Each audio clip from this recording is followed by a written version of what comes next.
So today we will going to look at advanced encryption standard, right? So before starting, let me tell you how or which algorithm will become AES. Okay, so AES is an advanced encryption standard. We have already seen DES, that is data encryption standard, right? Now, when the DES, there are attacks that has been done on DES algorithm within time limit. So there was a attack which was done in less than 3 days on DES. So after that, NIST, who have actually declared that algorithm as data encryption standard, publicly call nominees for new encryption standard, and they call it as advanced encryption standard. So for that, they just ask, there is a call for proposal for, these algorithms.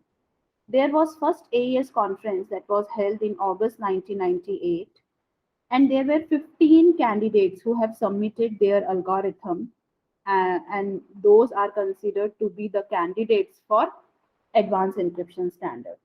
Then these proposed algorithms will undergo public review, right? So if you remember principle of open design, so what NIST did is they opened this 15 algorithms for public review.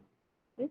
Next year, when there is the second AES conference in March 1999, out of this 15, 5 algorithms were announced to be the finalist, or they are considered in the final round. Okay, so these are the algorithms that are considered in the final round. Again, these 5 algorithms are, open for public review. Then held the third conference after a year in April 2000. And then in this conference, finally, Rinchdale algorithm was selected to become the AES algorithm, okay, to become the advanced encryption standard.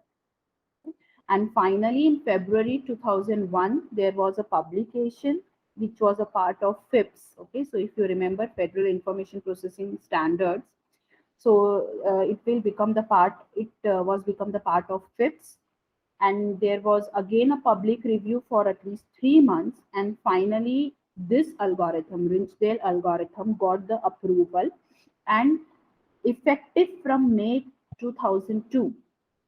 Ringsdale algorithm are considered to be advanced encryption standard. Okay, this algorithm can be pronounced as Rinchdale, Rendall, Rindale, etc. But now it is quite popular with AES algorithm, okay? Advanced encryption standard algorithm, right?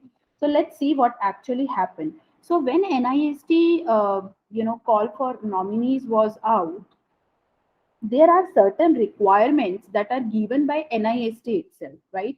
They would like an algorithm which have the following properties. First, it should be a block cipher.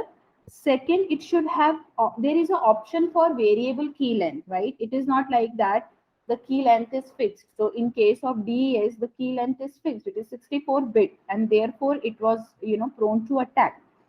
But here NIST said that it should be a variable in length. The key length should be variable. It could be 128, 192, or 256, whatever is suited. Then they said that block length could be 128-bit. And the algorithm should be such that it could be easily implemented on smart cards, and it should be royalty free. There are no copyright issues, attached with the algorithm. And then when they actually select the algorithm, they select it on the basis of security, efficient implementation in hardware and software, and code length and memory utilization, right? So actually everything matters. It's not like that if some algorithm is providing the highest security, but it is almost impractical to implement it, or it is too costly to implement it, then also it is of no use, right? So there should be a proper balance of efficient implementation as well as the security, right? So now let's delve deeper into AES and let's understand what is this algorithm. So as stated earlier, it is a block cipher. Okay, so it encrypts 128 bits at a time. So block cipher where block consists of 128 bits. Okay. Just a recap, in DES, each block consists of 64 bits, whereas in AES, each block consists of 128 bits. Now, key could be of any length, depending upon which version of AES you are using. It could be 128, 192, or 256. Now, definitely when the block size of plain text is 128 bit, output is also 128 bit of cipher. Okay. Now, the algorithm is a product cipher, means it has both substitution as well as transposition incorporated in it, right? Now, if you remember in DES, there are some number of rounds which are there, right? Now, in this particular algorithm, there are variable number of round depending upon what is the key length that you are using. Okay, so if you are using 128 bit key, then the algorithm will take 10 iterations. If you use 192 bit key, the algorithm will take 12 iterations, whereas in 256 bit length key, the algorithm will take 14 iterations. Okay, so depending upon the key size, it has different number of rounds. Okay. Now this key scheduling we will see in a minute. Okay. Now what are the AES parameters? So as we have discussed that the key length could be 128, 192, and 256, and based on that, there are few parameters which varies in AES. So let's talk about key length in terms of word. Okay, so now there is a introduction of a new term which is word. One word is equivalent to 32 bits. Okay, so 1 byte, if you remember, 1 byte is equivalent to 8 bits. Okay, similarly, one word is equivalent to 4 bytes. Right? So, or we can call it as 32 bits. One word consists of 32 bits. Okay. So we will talk in terms of words now, okay, because it is much more easier to talk in terms of word, right? So what is the key length? So if we talk about key length, if we have 128 bits, it means we have 128 divided by 32, that is 4 word. Okay, so what is the key length? We call it as 4 words. Okay. If we have 192 bits, 192 divided by 32, that is 6 words key length. Okay, for 256, we have 8 words key length. All right. Now, why we are actually considering in terms of word? Because whatever operation we will perform in AES algorithm, we will perform it word by word. Okay. So we will actually act on 32 bits at a time, right? So for now, just be with me. Whenever I will come to that part, you will understand why we are actually converting bits into terms of word. Okay? Right. So when we talk about block size, right now the block size in AES algorithm is fixed. It is 128 bits. Okay. Although there is an option of variable block length as well. Okay. But the AES that we will study, we will assume that the block size is fixed. That is 128 bits. And therefore block size is of 4 words only. Okay. Now how many number of writes? So if you remember 128 bit key size, so we have 10 rounds. For 192 we have 12 rounds. For 256 we have 14 rounds, right? So this you have to keep in mind. These are few parameters that are related with AES. Okay. Right. Now let's see what is the key space. Okay. Now, if we are talking about 128 bit key size, so we have 2 to the power 128, that is 3.4 into 10 to the power 38 possible key, and this is too much. Okay. Now, how we can say this is too much? So if there is a PC which can try 255 keys per second, it will need 149 billion years, almost 150 billion years will be needed to break this AES algorithm. And this is too much, right? So we can call it as computationally infeasible. The key state space is quite large. Okay. So At the time of review, people came to a conclusion that if we develop an algorithm which will take which have the key sizes at least 128 bits, then we are sure that this algorithm is secure for next 20 years, right? Because with the rapid change in the technology, we don't know how much the computation power will increase. Okay, but yes, for now we can consider it as a, as computationally infeasible. Okay. Right. Now let's have an eagle view of AES algorithm. So as we have discussed, 128-bit plain text will go inside the algorithm and 128-bit ciphertext will come out of the algorithm, right? Now, number of rounds. So we have one pre-round transformation. No matter which variation of AES we are using, we have a pre-round transformation. Okay. So this is a pre-round transformation. We will see what will happen in this, but just this is abstract view. So there is something that will happen in this round, and this round need a key. Let's call it K0. And after that, depending upon the key size, depending upon which key, which length, what length key you are using, round will be decided. If 128 bit, then there are 10 rounds. Okay, so let's assume we are talking with 128 bits. So we have 10 rounds. Okay, please note that the last round is slightly differ from the rest of the round. Okay, so if there are 10 rounds, the 10th round is slightly differ from rest of the rounds from 1 to 9, right? So we will see what is different in that, and whatever is the output of the last round will become our cipher text, right? I hope you understand this. There is another algorithm which will work along with this with the AES, which is called key expansion algorithm. Okay? So key expansion algorithm will take a particular size key length, suppose 128-bit key from the user, and then it will convert this 128-bit key into 11 different 128-bit keys. Okay, so by doing some permutation combinations, these 128 bits we can draw 11 different keys of 128 bit will be derived from one key which is provided by user. Okay, why 11 key? So there are 10 rounds. Okay, in each round we have to give one key, right? And if you will see, there is a pre-round also. Before round also you need to do some operation and you need one key for that, right? So 10 plus 1, that is 11 key. Okay, if you are using 192-bit key size, then there are 13 keys of 192 bits will be generated by key expansion algorithm. Okay, and same for 256 also.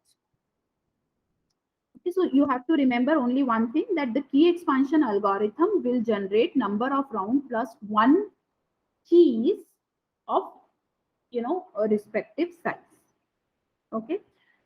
So, all right, so this is the overall idea of how AES works. So now let's see what is happening in each round. But before that, let me give you a brief idea about keys, blocks, and few other terms that we will going to use in the algorithm, right?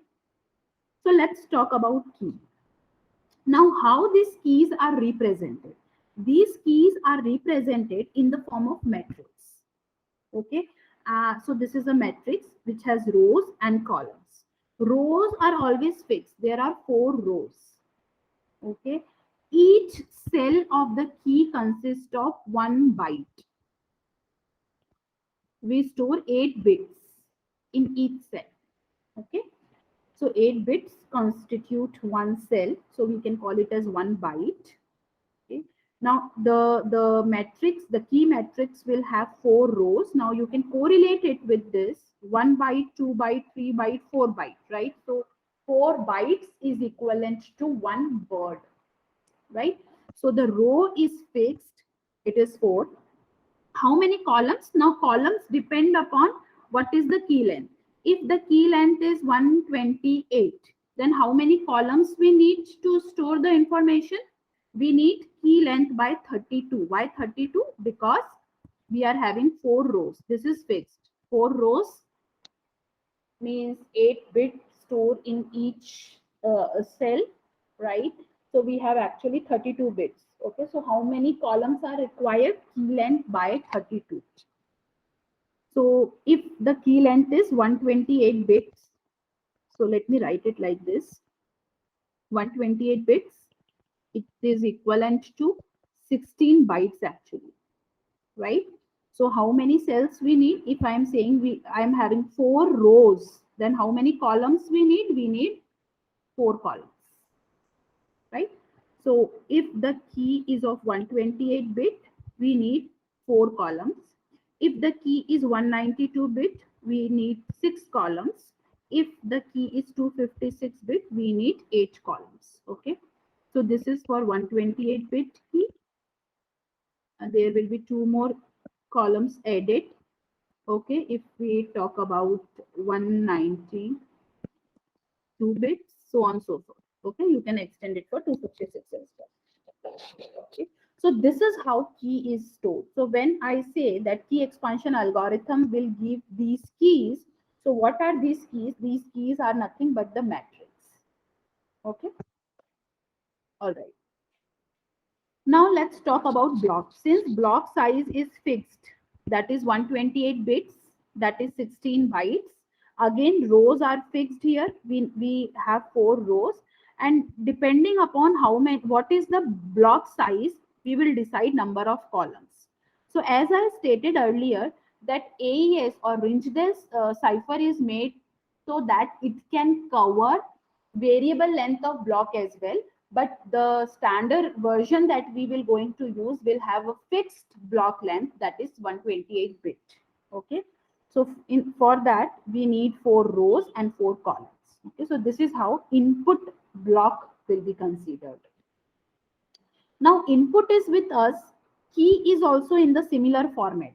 Okay, now whenever we perform operation on this key and the block, we will definitely get another matrix as an output, right? And we call that matrix as state.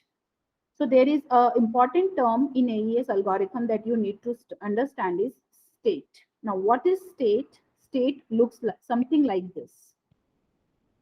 Okay, so whenever we perform any operation, any internal operation of AES algorithm, the output will be stored in states.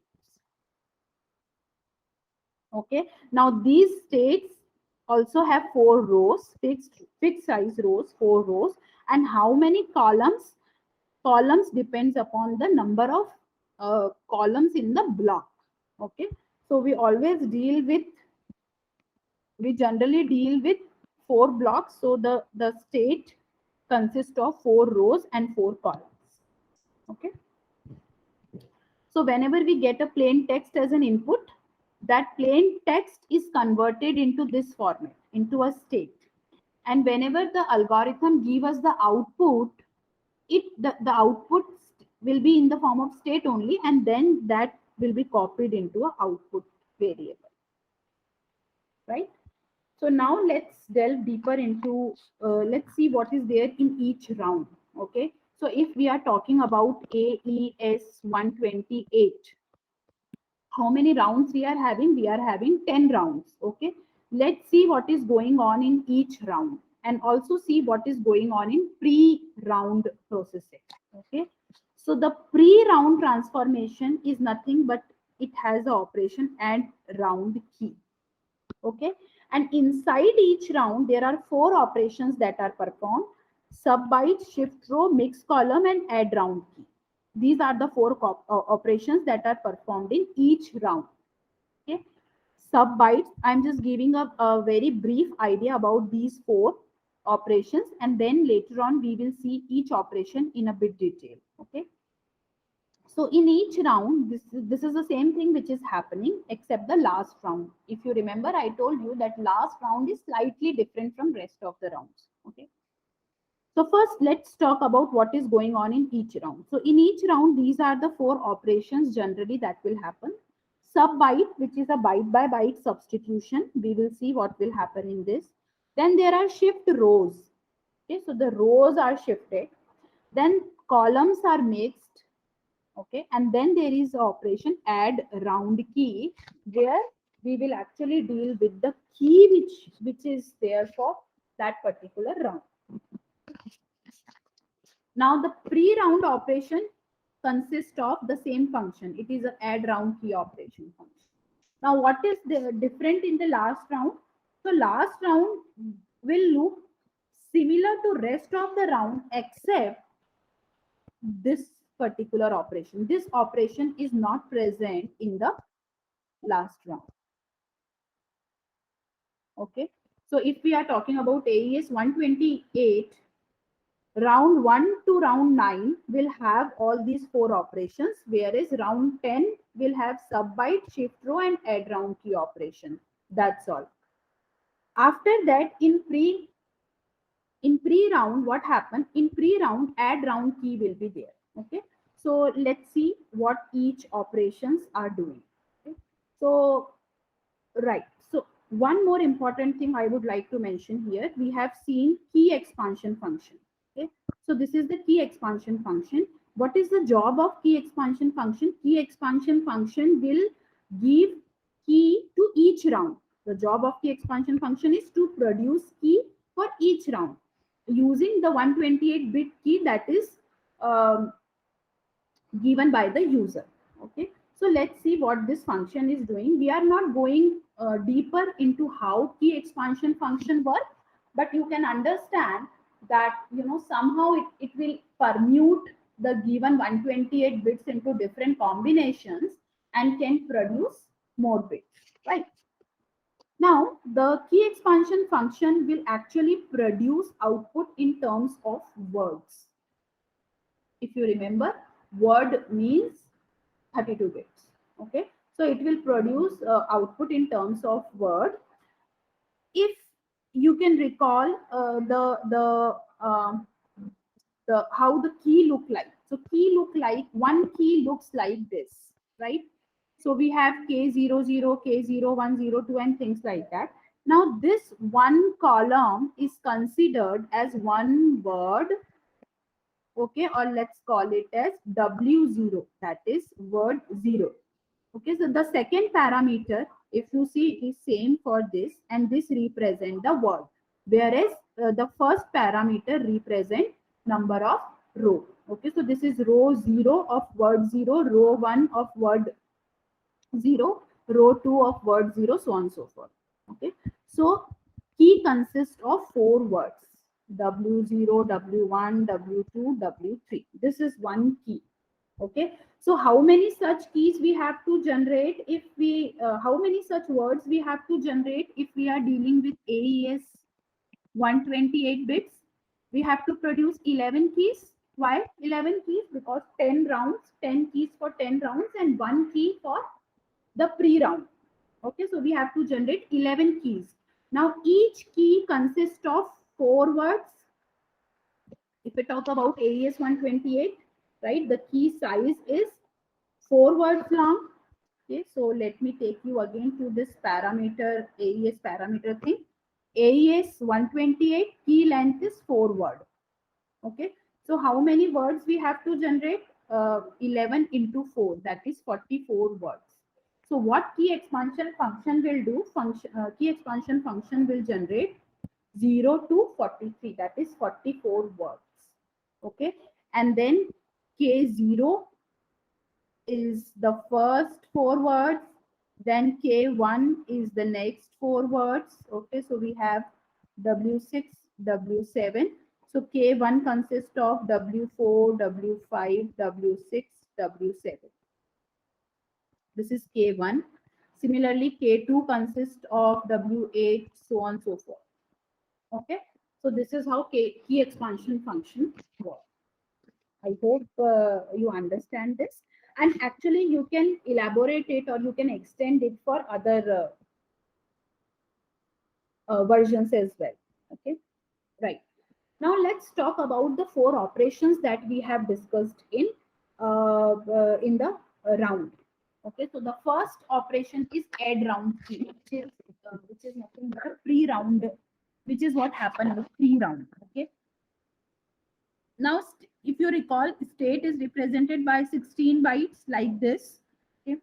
Now what add round key will do? Add round key will take the state, take the key for that round, and then perform XOR operation. That's it. And store the result into another state.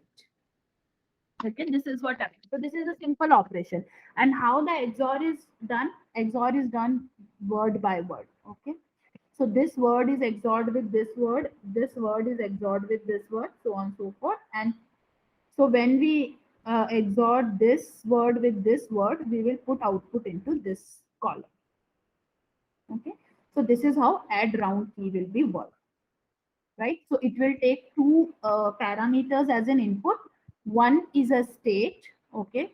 So let me take you to this diagram. Now what happens? See, first of all, this plain text will be converted into a state. Now that state will go inside add round key and K0 will come inside this function and there will be XOR of this state and K0. When we and the output will again stored in the state. Okay, that outputted state will go as an input in round 1. There is another key K1 in round 1. Now what will happen? There is another add round key, right? Some operations will be performed on the state, and each and every time the output will be, the intermediate output will be stored in state. Okay, so what I would like to say here is this. So suppose we are having a state, and then we will perform sub byte operation on this state. Okay, and the output will be again stored in the state, right? That will be stored in again a state. Then this state will be input in shift row operation, so on and so forth, right? So after each operation, the input will be a state and the output is also a state. Okay, so add round key will take the previous state and the key for that round, perform XOR, and then store the result again in the state. Now, what is sub-byte transformation? So if you can recall, we get a state from add round key and then we will have to perform sub-bytes. Okay, now what sub-bytes will do? Sub-byte is nothing but it is a kind of a substitution method, not kind of, but it is a substitution method. There is a S box, there is a fixed S box which is there. Okay, so this is the S box which is proposed by Rangewell. This S box consists of 16 by 16 matrix. This is a 16 by 16 matrix. Okay. So what we will do substitution, right? So we will pick each cell of the state. Okay. So we will pick first cell. How many bits are there? Let's say 0, 1, 0, 1 and 0, 0, 1, 1. Okay. So this is what written in the first cell, right? So what we will do is we will convert, so we will divide 8 bits into two halves, left side and right side. Now left side will become row of S box and right side will become column of the S box. Okay. So just convert it. So this is 5 and this is 3. Right. So we are just talking about a particular cell.